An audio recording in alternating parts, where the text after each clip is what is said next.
السلام علیکم ورحمۃ اللہ وبرکاتہ۔ سیرت النبی کی اس نئی ایپیسوڈ کے ساتھ حاضر خدمت ہے سید محسن شاہ۔ غزوہ احد کے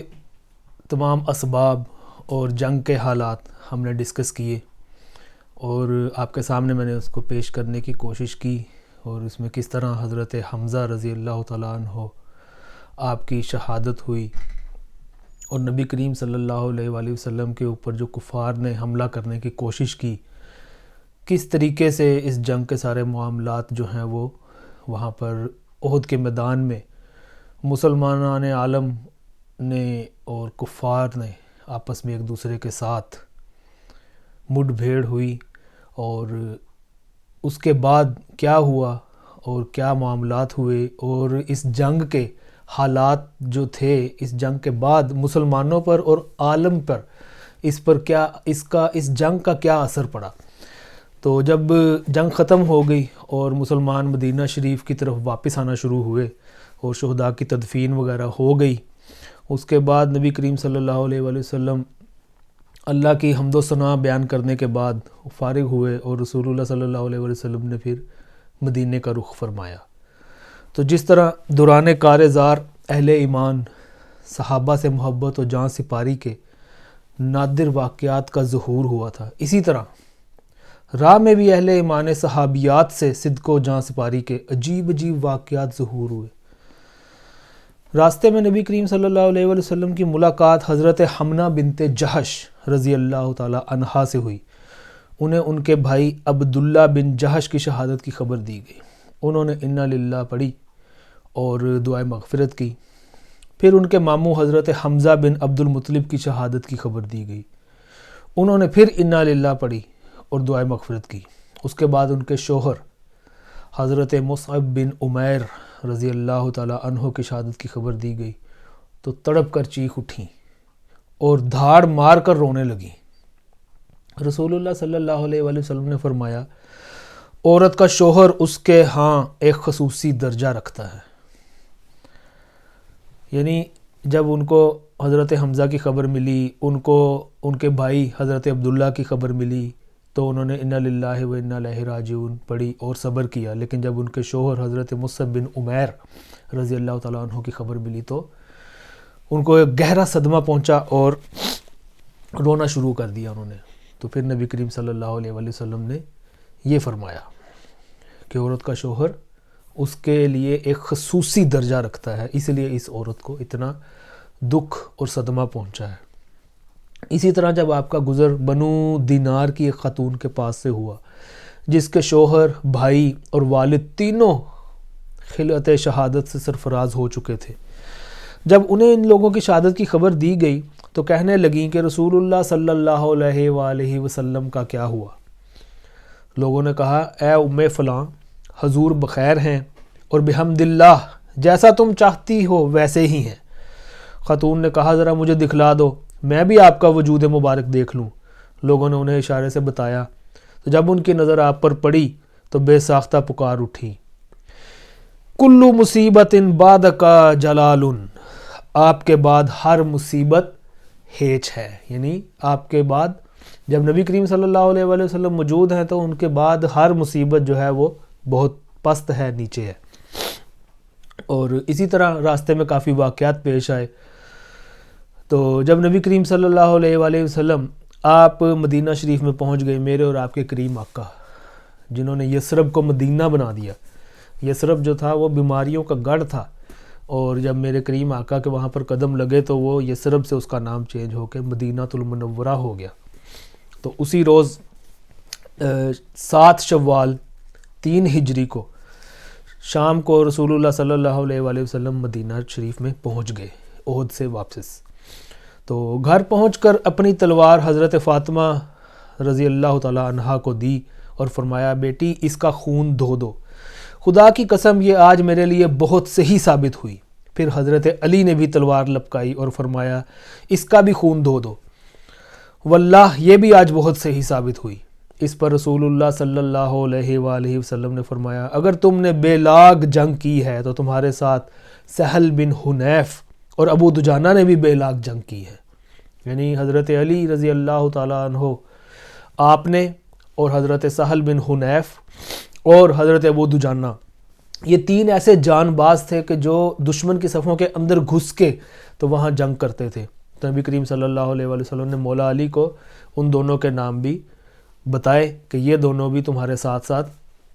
اسی جنگ میں آگے آگے دشمن کی صفوں میں گھس کر جنگ کرتے رہے تھے۔ اور بیشتر روایتیں جو ہیں وہ متفق ہیں کہ غزوہ احد میں مسلمانوں کی جو شہداء کی تعداد ہے وہ 70 تھی، اور جن میں بھاری اکثریت انصار کی تھی، یعنی ان کے 65 آدمی شہید ہوئے تھے، 41 خزرج سے اور 24 اوس سے، ایک آدمی یہود سے قتل ہوا تھا، اور مہاجرین شہداء کی تعداد صرف 4 تھی۔ باقی رہے قریش کے مقتولین،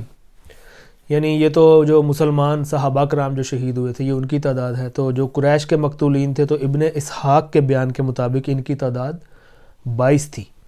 لیکن اصحاب مغازی اور اہل سیر نے اس مارکے کے جو تفصیلات ذکر کی ہیں اور جن میں ضمناً جنگ کے مختلف مرحلوں میں قتل ہونے والے مشرکین کا تذکرہ آیا ہے، ان پر گہری نظر رکھتے ہوئے وقت پسندی کے ساتھ حساب لگایا جائے تو یہ تعداد 22 نہیں بلکہ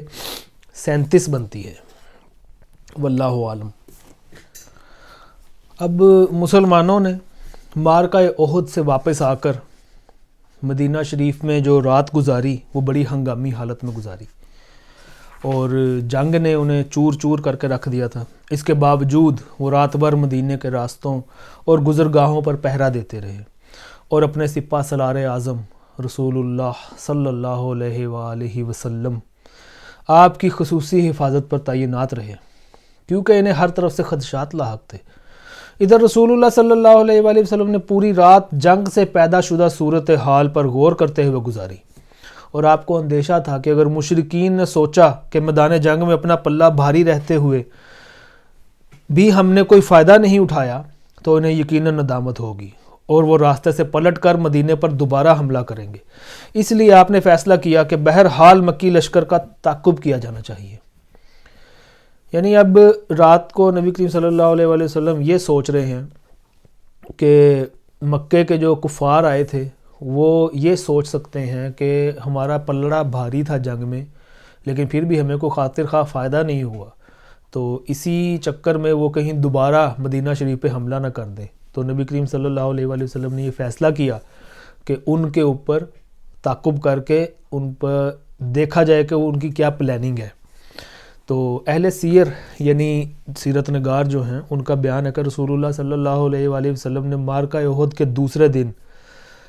صبح صبح اعلان فرمایا کہ دشمن کے مقابلے کے لیے چلنا ہے، اور ساتھ ہی یہ بھی اعلان فرمایا کہ ہمارے ساتھ صرف وہی آدمی چل سکتا ہے جو مارکہ احد میں موجود تھا۔ تو اس موقع پر عبداللہ بن ابی جو راس المنافقین، اس نے بھی اجازت چاہی کہ میں بھی ساتھ چلتا ہوں، لیکن نبی کریم صلی اللہ علیہ وآلہ وسلم نے اس کو اجازت نہیں دی۔ ادھر جتنے مسلمان تھے اگرچہ زخموں سے چور، غم سے نڈھال اور اندیشہ خوف سے دوچار تھے،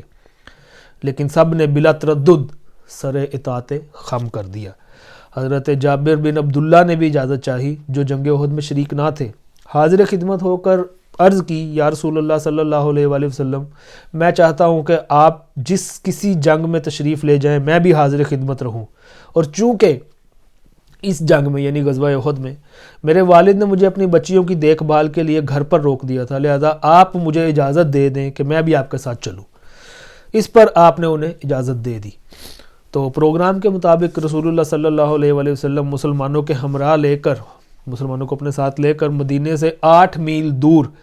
حمراء الاسد پہنچ کر خیمہ زن ہو گئے۔ یہ حمراء ایک وادی کا نام ہے، وہاں پہنچ کر آپ خیمہ زن ہو گئے، یعنی خیمے لگا لیے۔ اور اسی قیام کے دوران معبد بن ابی معبد خزائی رسول اللہ صلی اللہ علیہ وآلہ وسلم کی خدمت میں حاضر ہو کر حلقہ بگوش اسلام ہوا، اور کہا جاتا ہے کہ وہ اپنے شرک ہی پر قائم تھا لیکن رسول اللہ کا خیر خواہ تھا۔ کچھ لوگ کہتے ہیں کہ وہ اس نے اسلام قبول کر لیا تھا، کچھ لوگ کہتے ہیں کہ اس نے اسلام قبول نہیں کیا تھا، کیونکہ خزاعہ اور بنو ہاشم کے درمیان حلف یعنی دوستی کا عہد و پیمان تھا۔ بنو خزاعہ اور بنو ہاشم، ان کے درمیان دوستی کا کیونکہ عہد تھا، اس لیے وہ اس نے آ کر اسلام قبول کیا، لیکن کچھ لوگ کہتے ہیں کہ اس نے اسلام قبول نہیں کیا۔ بہرکاف اس نے کہا کہ اے محمد، آپ کو اور آپ کے رفقا کو جو زک پہنچی ہے، یعنی جو نقصان پہنچا ہے، وہ اللہ ہم پر سخت گراں، واللہ ہم پر وہ سخت گراں گزری ہے، اور ہماری آرزو تھی کہ اللہ آپ کو بے عافیت رکھتا۔ اس اظہار ہمدردی پر رسول اللہ صلی اللہ علیہ وآلہ وسلم نے اس سے فرمایا کہ ابو سفیان کے پاس جائے اور اس کی حوصلہ شکنی کرے، یعنی اگر ہمارے ساتھ ہمدردی دکھا رہے ہو تو پھر ابو سفیان کے پاس جاؤ اور اس کی حوصلہ شکنی کرو۔ تو ادھر رسول اللہ صلی اللہ علیہ وآلہ وسلم نے جو اندیشہ محسوس کیا تھا کہ مشرکین مدینے کی طرف پلٹنے کی بات سوچیں گے، وہ بالکل برحق تھا۔ مشرکین نے مدینے سے کوئی 36 میل دور مقام روحا پر پہنچ کر جب پڑاؤ ڈالا تو آپس میں ایک دوسرے کو ملامت کی، کہنے لگے تم لوگوں نے کچھ نہیں کیا، ان کی شوکت و قوت توڑ کر انہیں یوں ہی چھوڑ دیا، حالانکہ بھی ان کے اتنے سر باقی ہیں کہ وہ تمہارے لیے پھر درد سر بن سکتے ہیں۔ یعنی مسلمانوں کے بارے میں وہ کافر اب بات کر رہے ہیں، لہٰذا واپس چلو اور انہیں جڑ سے صاف کر دو۔ لیکن ایسا محسوس ہوتا ہے کہ یہ جو رائے تھی یہ ہمیں بس سطحی سی رائے تھی جو ان لوگوں کی طرف سے پیش کی گئی تھی جنہیں فریقین کی قوت اور ان کے حوصلوں کا صحیح اندازہ نہیں تھا۔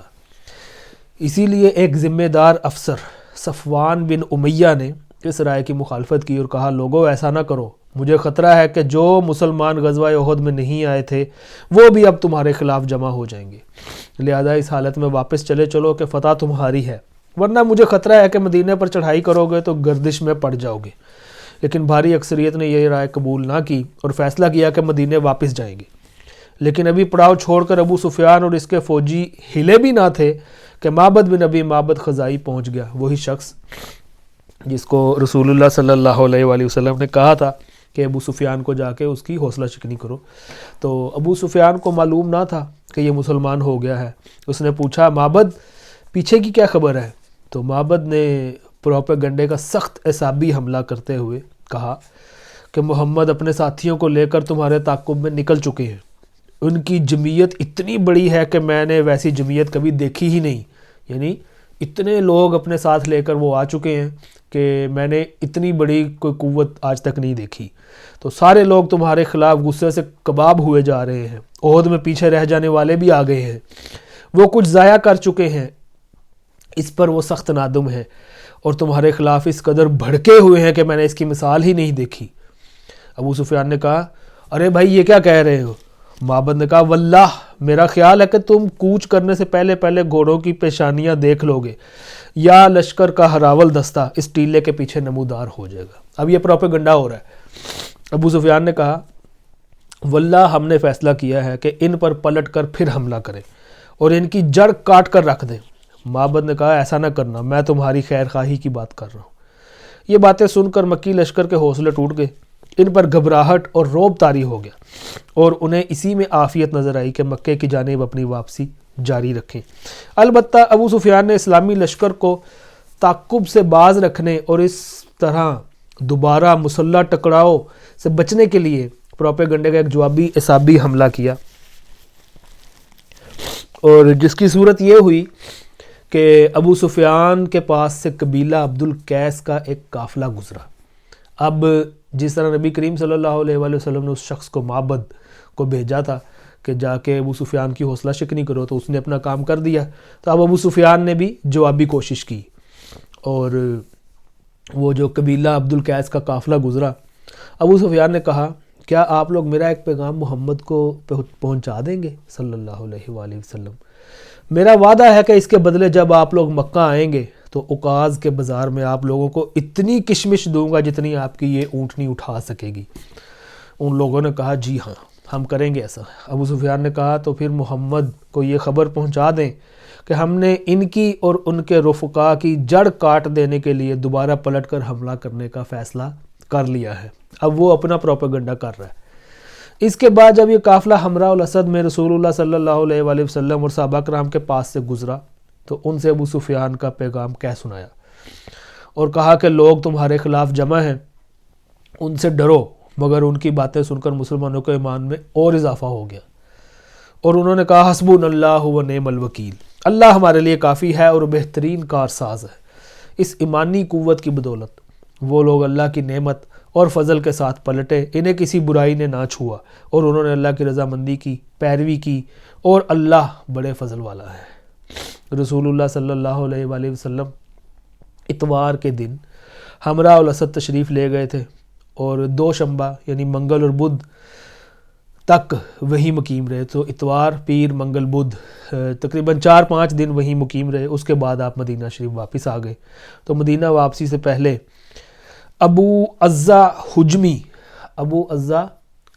حجمی آپ کی گرفت میں آ گیا۔ یہ وہی شخص ہے جسے بدر میں گرفتار کیے جانے کے بعد اس کے فقر اور لڑکیوں کی کثرت کے سبب اس شرط پر بلا عوض چھوڑ دیا گیا تھا کہ وہ رسول اللہ صلی اللہ علیہ وآلہ وسلم کے خلاف کسی سے تعاون نہیں کرے گا، لیکن اس شخص نے وعدہ خلافی اور عہد شکنی کی، اور اپنے اشعار کے ذریعے نبی کریم صلی اللہ علیہ وآلہ وسلم اور صحابہ کرام کے خلاف لوگوں کے جذبات کو ابھارا، جس کا ذکر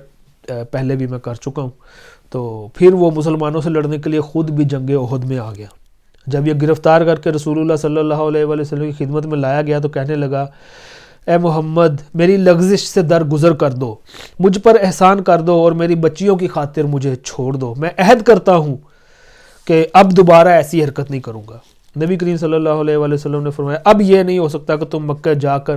اپنے رخسار پر ہاتھ پھیرو اور کہو کہ میں نے محمد کو 2 مرتبہ دھوکہ دیا۔ مومن ایک سوراخ سے 2 مرتبہ نہیں ڈسا جا سکتا۔ اس کے بعد حضرت زبیر یا حضرت عاصم بن ثابت کو حکم دیا، اور انہوں نے اس کی گردن اتار دی۔ تو نبی کریم صلی اللہ علیہ وآلہ وسلم پھر مدینہ شریف واپس پہنچ گئے، اور جنگ احد اور اس کے بعد کا جو معاملہ تھا وہ ختم ہو گیا۔ اب غزوہ احد کے سے یہ ہمیں نتیجہ نکالنا ہوتا ہے، اور اہل سیر نے جو لکھا ہے کہ اس جنگ سے ہمیں شکست ہوئی یا فتح ہوئی، اور اگر شکست ہوئی تو اس کا فائدہ کس کو ہوا، اور اگر فتح ہوئی تو اس کا فائدہ کس کو ہوا۔ تو اس کا جو نتیجہ اہل سیر نے، سیرت نگاروں نے نکالا ہے، وہ یہی ہے کہ اس کا جو زیادہ فائدہ ہے، قریش کو زیادہ سے زیادہ اس میں صرف یہ حاصل ہوا کہ انہوں نے ایک وقتی موقع سے فائدہ اٹھا کر مسلمانوں کو ذرا سخت قسم کی ذک پہنچا دی، ورنہ اسلامی لشکر کو نرغے میں لینے کے بعد اسے کلی طور پر قتل یا قید کر لینے کا جو فائدہ انہیں جنگی نقطہ نظر سے لازماً حاصل ہونا چاہیے تھا، اس میں وہ ناکام رہے، اور اسلامی لشکر قدرے بڑے خسارے کے باوجود نرغہ توڑ کر واپس آ گیا۔ اور اس طرح کا خسارہ تو بہت سی دفعہ خود فاتحین کو برداشت کرنا پڑتا ہے، اس لیے اس معاملے کو مشرکین کی فتح سے تعبیر نہیں کیا جا سکتا۔ لیکن ایک بات ثابت ہو گئی اس جنگ سے، کہ دنیا کو یہ پتہ لگ گیا اس وقت کہ مسلمان اب ایک قوت کے طور پر سامنے آ چکے ہیں، جو کفار کے ساتھ ایک اتنا بڑا مارکہ کر لیا ہے انہوں نے۔ تو یہ اس میں سارے فائدہ ہوا، اور اس جنگ کا جو مین فائدہ وہ مسلمانوں کو یہ ہوا۔ یقیناً اس میں کچھ شہادتیں صحابہ کرام کی جو ہوئیں، 70 صحابہ کرام شہید ہوئے، تو لیکن جو اوورآل فائدہ جب ہم دیکھتے ہیں تو اس میں اہل سیر نے یہی لکھا ہے کہ مسلمانوں کو اس میں فائدہ ہوا۔ اور اس پر قرآن پاک نے بھی تبصرہ کیا۔ قرآن مجید جب نازل ہوا اس کے بعد تو اس میں اس مارکے کے ایک ایک مرحلے پر روشنی ڈالی گئی۔ اللہ تعالیٰ نے اس بارے میں سارا قرآن پاک میں بھی فرما دیا۔ سورہ آل عمران کی 60 آیتیں نازل ہوئیں، جو سب سے پہلے مارکے کے ابتدائی مرحلے کا ذکر کیا گیا کہ یاد کرو جب تم اپنے گھر سے نکل کر میدان احد میں گئے اور وہاں مومنین کو قتال کے لیے جا بجا مقرر کر رہے تھے۔ پھر آخر میں اس مارکے کے نتائج اور حکمت پر ایک جامع روشنی ڈالی گئی۔ پھر ارشاد کیا، اللہ تعالیٰ نے فرمایا کہ ایسا نہیں ہو سکتا کہ اللہ مومنین کو اسی حالت پر چھوڑ دے جس پر تم لوگ ہو، یہاں تک کہ خبیث کو پاکیزہ سے الگ کر دے، اور ایسا نہیں ہو سکتا کہ اللہ تمہیں غیب پر مطلع کرے، لیکن وہ اپنے پیغمبروں میں سے جسے چاہتا ہے منتخب کر لیتا ہے۔ پس اللہ اور اس کے رسولوں پر ایمان لاؤ، اور اگر تم ایمان لائے اور تقوی اختیار کیا تو تمہارے لیے بڑا اجر ہے۔ علامہ ابن قیم نے اس عنوان پر بہت تفصیل سے لکھا ہے، اور حافظ ابن حجر رحمۃ اللہ علیہ آپ فرماتے ہیں کہ علماء نے کہا ہے کہ غزوہ احد اور اس کے اندر مسلمانوں کو پیش آنے والی جو ذک یعنی نقصان، اس میں بڑی عظیم ربانی حکمتیں اور فوائد تھے۔ مثلا مسلمانوں کو معصیت کے برے انجام اور ارتکاب نہیں کی نحوست سے آگاہ کرنا، کیونکہ تیر اندازوں کو اپنے مرکز پر ڈٹے رہنے کا جو حکم رسول اللہ صلی اللہ علیہ وآلہ وسلم نے دیا تھا، انہوں نے اس کی خلاف ورزی کرتے ہوئے مرکز چھوڑ دیا تھا، اور اسی وجہ سے یہ نقصان اٹھانا پڑا۔ ایک حکمت پیغمبروں کی اس سنت کا اظہار تھا کہ پہلے وہ ابتلا میں ڈالے جاتے ہیں، پھر انجام کار انہی کو کامیابی ملتی ہے۔ یعنی اللہ تعالیٰ پہلے اپنے تمام انبیاء کو مشکل میں ڈالتا ہے، لیکن آخر میں اپنے پیاروں کو، اپنے انبیاء کو، اپنے بھیجے ہوئے رسولوں کو اللہ تعالیٰ فتح نصیب فرماتا ہے، اور نبی کریم صلی اللہ علیہ وآلہ وسلم کو وہ فتح اللہ تعالیٰ نے فتح مکہ کے طور پر عطا فرمائی۔ تو اور اس میں ایک حکمت یہ بھی تھی کہ بعض مقامات پر مدد کی آمد میں تاخیر سے خاکساری پیدا ہوتی ہے اور نفس کا غرور ٹوٹتا ہے۔ چنانچہ جب اہل ایمان ابتلا سے دوچار ہوئے تو انہوں نے صبر سے کام لیا، البتہ منافقین میں آہوزاری مچ گئی۔ اور ایک حکمت یہ بھی تھی کہ اللہ نے اہل ایمان کے لیے اپنا اعزاز کے گھر یعنی جنت، اس میں کچھ ایسے درجات تیار کر رکھے ہیں کہ جہاں تک ان کے اعمال کی رسائی نہیں ہوتی، لہٰذا ابتلا اور محن کے بھی کچھ اسباب مقرر فرما رکھے ہیں، یعنی محنت کرو تاکہ ان کی وجہ سے ان درجات تک اہل ایمان کی رسائی ہو جائے۔ اور ایک حکمت یہ بھی تھی کہ شہادت اولیاء کرام کا اعلیٰ ترین مرتبہ ہے، لہٰذا یہ مرتبہ ان کے لیے مہیا فرما دیا گیا۔ اور ایک حکمت اس جنگ کی یہ بھی تھی کہ اللہ اپنے دشمنوں کو ہلاک کرنا چاہتا تھا، لہٰذا ان کے لیے اس کے اسباب بھی فراہم کر دیے، یعنی کفر و ظلم اور اولیاء اللہ کی اظہار ثانی میں حد سے بڑی ہوئی سرکشی، پھر ان کے اسی عمل کے نتیجے میں اہل ایمان کو گناہوں سے پاک و صاف کر دیا اور کافرین کو ہلاک اور برباد کر دیا۔ اور یہ سارا غزوہ احد کا جو معاملہ تھا وہ اللہ تعالیٰ نے پھر قرآن شریف میں اس کا تبصرہ کیا، اور سورہ آل عمران کو جب ہم پڑھتے ہیں تو اس میں اس جنگ کے بارے میں اللہ تعالیٰ نے جا بجا فرمایا ہے، وَمَا عَلَيْنَا إِلَّا الْبَلَاغُ۔